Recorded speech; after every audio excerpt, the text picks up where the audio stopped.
As droughts stretch longer and land grows scarce, herders from the Sahel are pushed further south in search of pasture and often into conflict with farmers trying to protect their crops. At the heart of it all, a changing climate and a system that fails to manage shared resources. Yet, despite Nigeria's vast herding population, the country still imports most of its dairy. So, how do we break the cycle and create a better future for the children of both herders and farmers? Today on the 77%, we're hearing directly from the people who live this reality to understand what they think should be done to turn things around. My name is Fatu Elika Muloshi. Welcome to the show. Coming up on the show, Fulani herders and farmers clash over land. But is that the full story?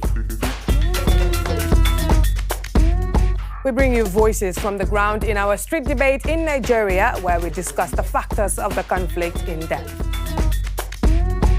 And later, discover how old knowledge passed on by generations of herders can help us navigate today. Livestock supports over 1/3 of Africa's population. That's nearly 520 million people who rely on it to survive. But in Nigeria, this vital way of life is caught in a storm. As climate change dries up water resources and degrades land, herders are forced to move further in search of pasture, often clashing with farmers who depend on the same land to grow food. In Nigeria, tensions between Fulani herders and local farmers have turned deadly, with thousands killed since the 90s. And while many blame ethnicity or religion, experts point to deeper interconnected causes: the sellout of land, population pressures, and weak government responses. With shrinking land, growing distrust, and rising insecurity, the conflict threatens to spread beyond Nigeria.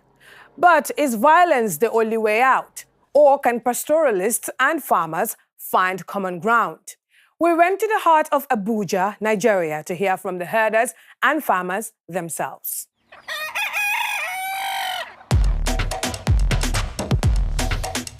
When people say herders causes troubles, in personal, I don't feel good because it's like they are denying my identity. People they don't see us as normal citizens of the country either. They just see us as we are strangers. Sometimes if they bully us, we bully them back. If they beat our cow, we hit them back. In Abuja, Nigeria's capital, nomadic Fulani herders navigate a city never designed for their way of life. Once free to roam ancient grazing routes, they now face disappearing paths and rising tensions. We spoke with Ibrahim Turku, a livestock farmer and conflict researcher, to understand why. There was a very huge drought in the Sahel. The weather became bad, less rainfall. There was degradation, and then people were moving more towards the southern parts of the continent. And then, of course, if the areas are small and the demands are much, definitely the issues of conflict will arise. This conflict is not just for land. It is for recognition and the dignity of a way of life under pressure. When we bring the cows out to the streets, there are many challenges faced. You see the cars and some drivers insulting us, bullying us, and some places it's not totally good at all. I started farming in Abuja here in 2007. I can remember one certain time that I was away from my place here. The cattle has to penetrate into my farm here and they destroy half of my corn that I've been planted here. It's too painful. I have to trace the owner of the cattle down to their house.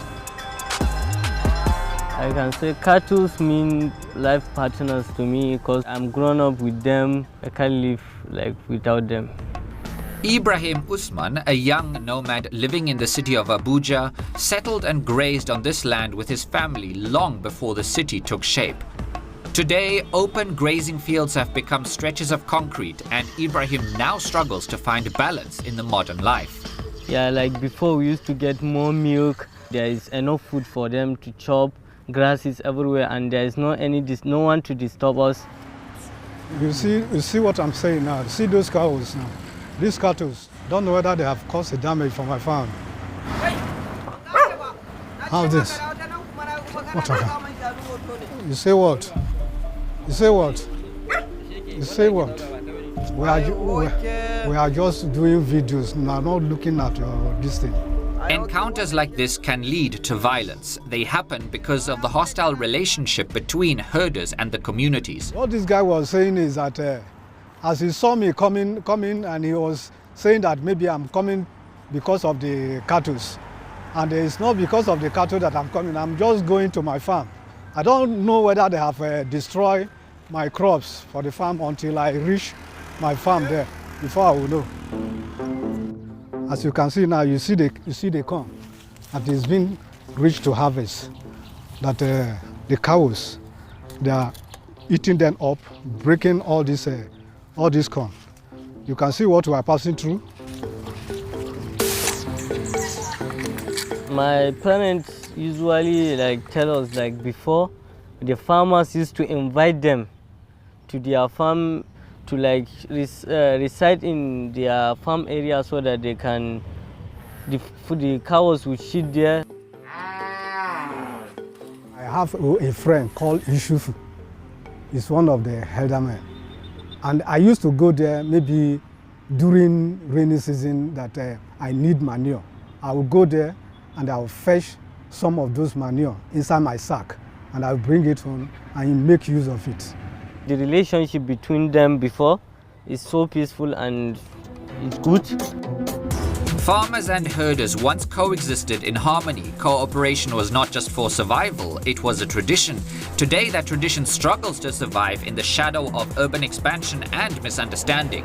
From the local government reforms of 1976, the powers of traditional rulers actually have been removed and they have been moved to the local governments that we have now. Aspects like cattle routes, reserve forest areas, farming areas, and all these are all within the domain and knowledge of traditional rulers. And because they became emasculated, the creation of huge markets, and because those markets are unregulated, then you have more population areas. So people rustle cattle. If they can't rustle cattle, they will also kidnap the cattle owners. Then at a point, even some of the cattle owners themselves felt, look, it is no longer profitable for us to even rear cows. We can also engage in banditry and conflict. For many years, weak local leadership and fast development have disrupted what used to be a well-organized system. As traditional leaders lost their influence, boundaries disappeared, forests became farmlands, and farmlands turned into new settlements. This change brought confusion, cattle theft, and growing insecurity. When I hear people talking about blaming herders for insecurity or something else, firstly I used to I feel disappointed. And sometimes it feels sometimes it's true. Fausat, a 41-year-old trader, lived through an experience she never imagined. What began as a normal trip to her home became a journey of terror when she was kidnapped along the Abuja-Lokoja road. She was beaten and held for ransom. That very day, when we closed from work, we were about 3 of us, 3 staffs. We were going home. We took a vehicle that took us from there to where we are supposed to get vehicle down to Gwagwalada. When we entered the vehicle, there was one guy at the back, one in the front, and the driver. The one at the front told us that we should cooperate. That if we don't cooperate, say we had the kid one copper 2 weeks ago. After I finished withdrawing the money from me and the other lady that have ATM in her purse, he now said, now we should call people that will give them 2 million each before they will drop us from the car. I said I have kids at home. The other one said she have twins at home. It's like that was what touched them. And then I said the other lady should come down from the car. Since to be the other man refused to give them the pin or anything, that they are taking her with them until they collect the money from the woman. What became of the woman they took? No one truly knows. Stories like Fausat's are often left unfinished, marked by fear, silence, and unanswered questions. Fausat was one of the lucky few. Many are not. They vanish without trace. In my opinion, why this kidnapping and banditry is spreading, because there are total number of unemployed people. As tensions rise and fingers point at the Fulani, the elders come together to talk it out. They sit in the open, sharing their side and the struggles of nomadic life. a samu mana ruwa, a gina mana makarantu wanda yaran mu za su samu ilimi, sa'annan kuma da kiwo da za a yi mana na zamani. All the things that is there now is in the hands of the government. They are the one to put us right. Both the Fulani and the settled communities agree that the government needs to step in. After years of tension, experts say real peace will only come when herding is seen as a modern business, not just an old way of life. One of the things which we have started seeing as a solution is the integration of the livestock economy into the mainstream sectors of the economy. These are livelihood failures. We expect more state governors to buy into the program. We expect more local governments to buy into the program. We expect also good and adequate funding from the federal government for the program. As a nomad, I hope for my children to go to school and be well educated. Then I don't wish for them to live the kind of life I lived. I wish luxury lives for them. More herders are leaving the forest for the city, hoping for a better future. The forest feels like the past, the city a sign of what's next. Maybe one day it will be a place where nomads and settled communities meet not as rivals, but as friends and neighbors. In my country, the Gambia, we call cows kings. If they cross the road while you are driving, you have to wait. And if they wander into your garden, all you can do is gently drive them away. Pastoralism might only make up around 1.7% of Nigeria's economy, but for many nomadic families, it's their lifeline. So why is something with such deep cultural importance dismissed as outdated or linked to conflict? Can the conversation shift from blame to solutions? And what will it take to restore the peaceful coexistence these communities once knew? In our street debate, Edith Kimani visits a homestead in Abuja to understand what the stakeholders on the ground think needs to change.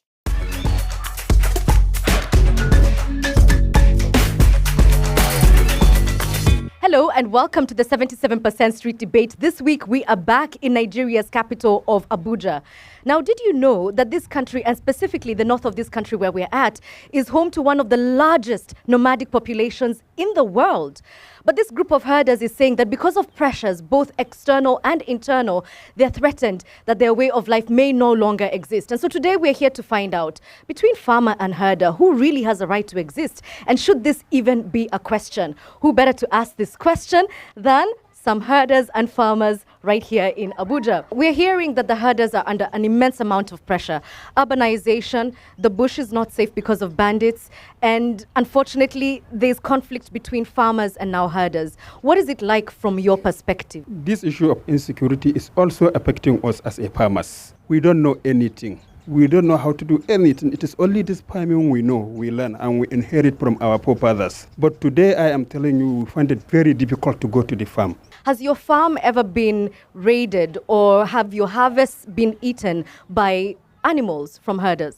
Of course, several times. The herders also need to modernize their own farming system. This century that we are, I think the time has passed for a herder to be rearing his animal in the open land like that. Let me just quickly ask the herders here. Is it sensible, viable, or even fair to be asked to change how you do things, to modernize it?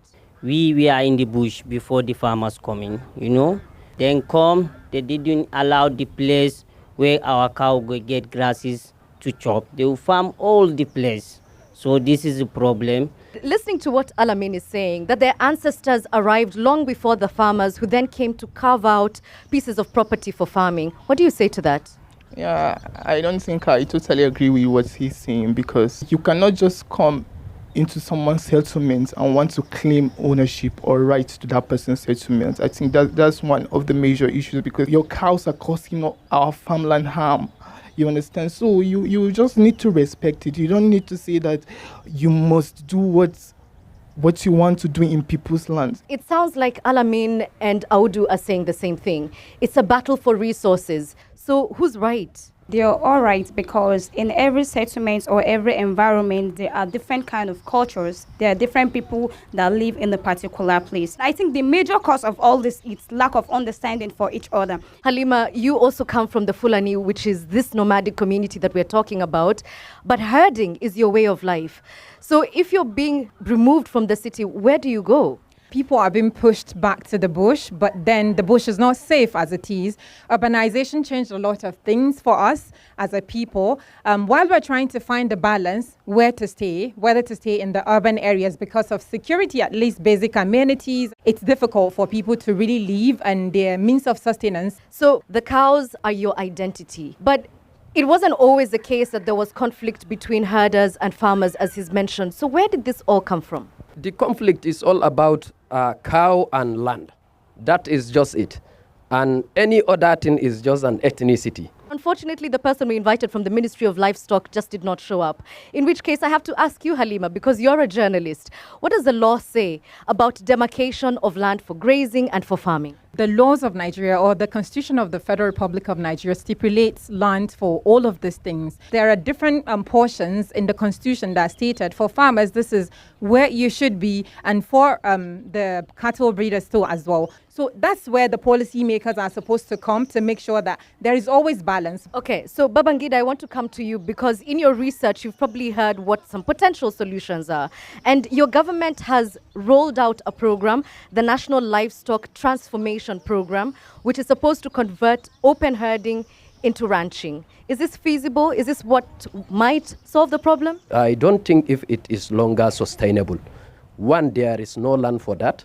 There is environmental factor of any kind, climate factor, and land encroachment, either by farmers or any other people. Yeah, Halima, I want to come back to you because in doing my research, I realized that at some point during 2016, the number of deaths from this conflict was higher than that of deaths inflicted by Boko Haram, which completely shocked me. So when the violence has become so bloody, is there any way to find resolution? So the problem got to this place because people decide to demonize the Fulanis for anything that goes wrong in the farm that looks like it's cattle that caused whatever the damage is. Please pause there. Yeah. Musa, let me just ask you, be honest, is this true? No. Let me clear the air on the misconception of some Nigerians. When we say herders, we address it as Fulani. It's not all the herders that are Fulani. So on the question of sustainability, Babangida, how do we have sustainable farming and sustainable herding alongside each other? It's for us all to go back to the traditional leaders right from the ward, or let me say unit, ward and the state level. They are the only one who can solve the problem of herders and farmers. You look like you want to say something. Government has to put more emphasis on educating these people and coming up with applications that will help these herders to point out the areas reserved to them by government.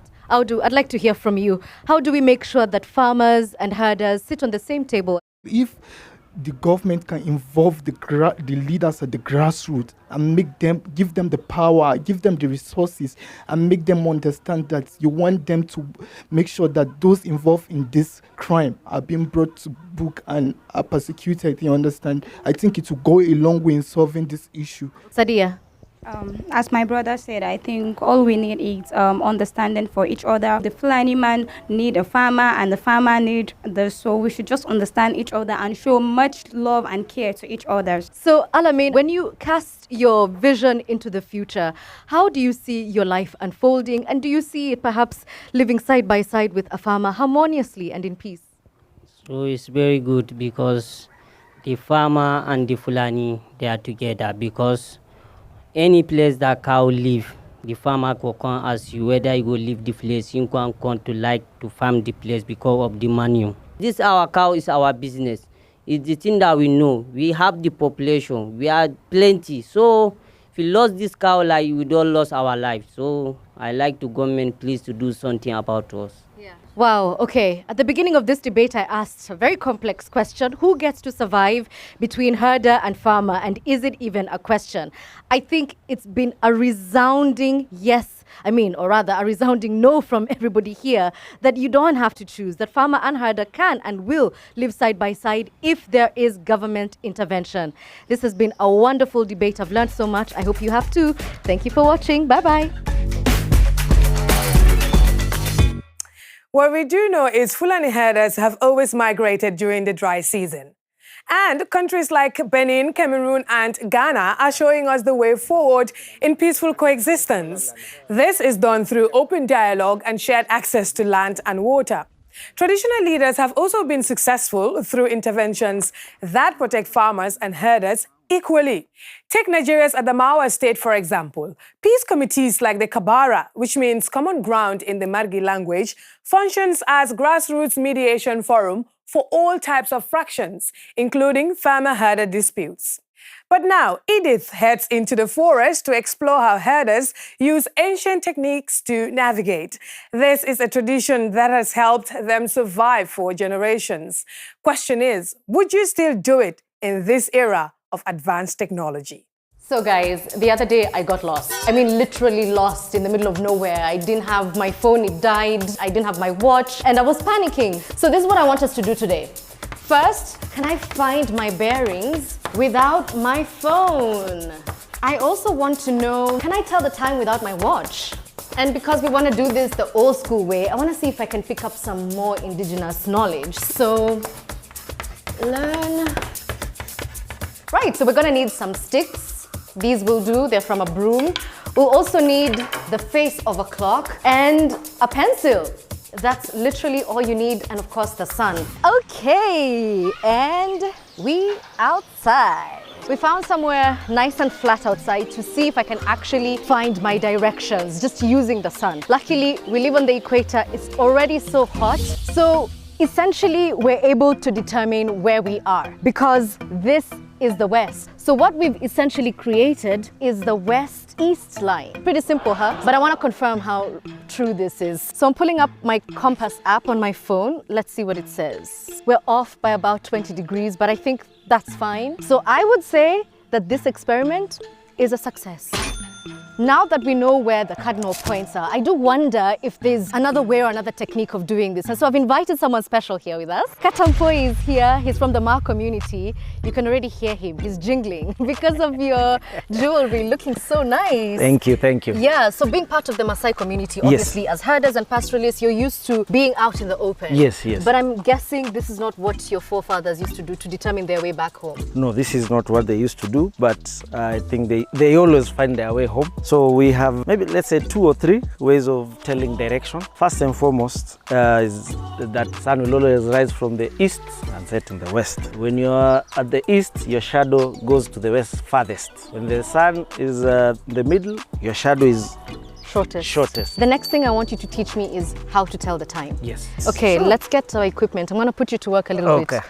Okay, this one is basically just manila paper and we have a pencil or something straight and we've got the sun. So the idea is that if we place this against our cardinal direction, so assuming that's north, that's west and that's east, simply by putting the pencil in here, we should be able to tell the time. What time does that say it is? 7 minutes to 3. It's actually 3:36. 3:36. So we're not so far off. But another thing to note is that because we're on the equator, and so the sun is very, very close to us, which means it affects how the shadows are falling. So give or take half an hour, I'd say that's pretty good. Pretty good. But Katampoi, you did say that there are other things we can learn in the forest. Yes, still, right? yes, yes. Shall we go there now? Let's do that. This way? This way. This way. So here in the forest, we look at such trees. If you look at this side of this tree, there's a bit of yellowish. If you look on this side, it's a bit darker. And harder. And harder. And the reason why, this side is the dark side. This side is the light side. So this means east, where your sun is coming from. Because it has more time shining. But I understand it's not just the trees that have sort of like, that can reveal things, that even rocks and birds and animals. True. The pigeons, they wake you up in the morning. The rooster is one of them also. Cows in the morning, they mow a lot because either they need to be milked, it's time for them to go and feed. So those are some of the animals that tell you also time. So we're all sort of operating on a natural circadian rhythm. Completely. Daytime, nighttime, yes. midday. But now we are seeing people cutting down. This used to be a very dense forest. I had 3 tasks today. Yes. I know for a fact that I could find my way without my phone. Yeah. Do you think I can accurately tell the time without my watch? Do I score an A on that?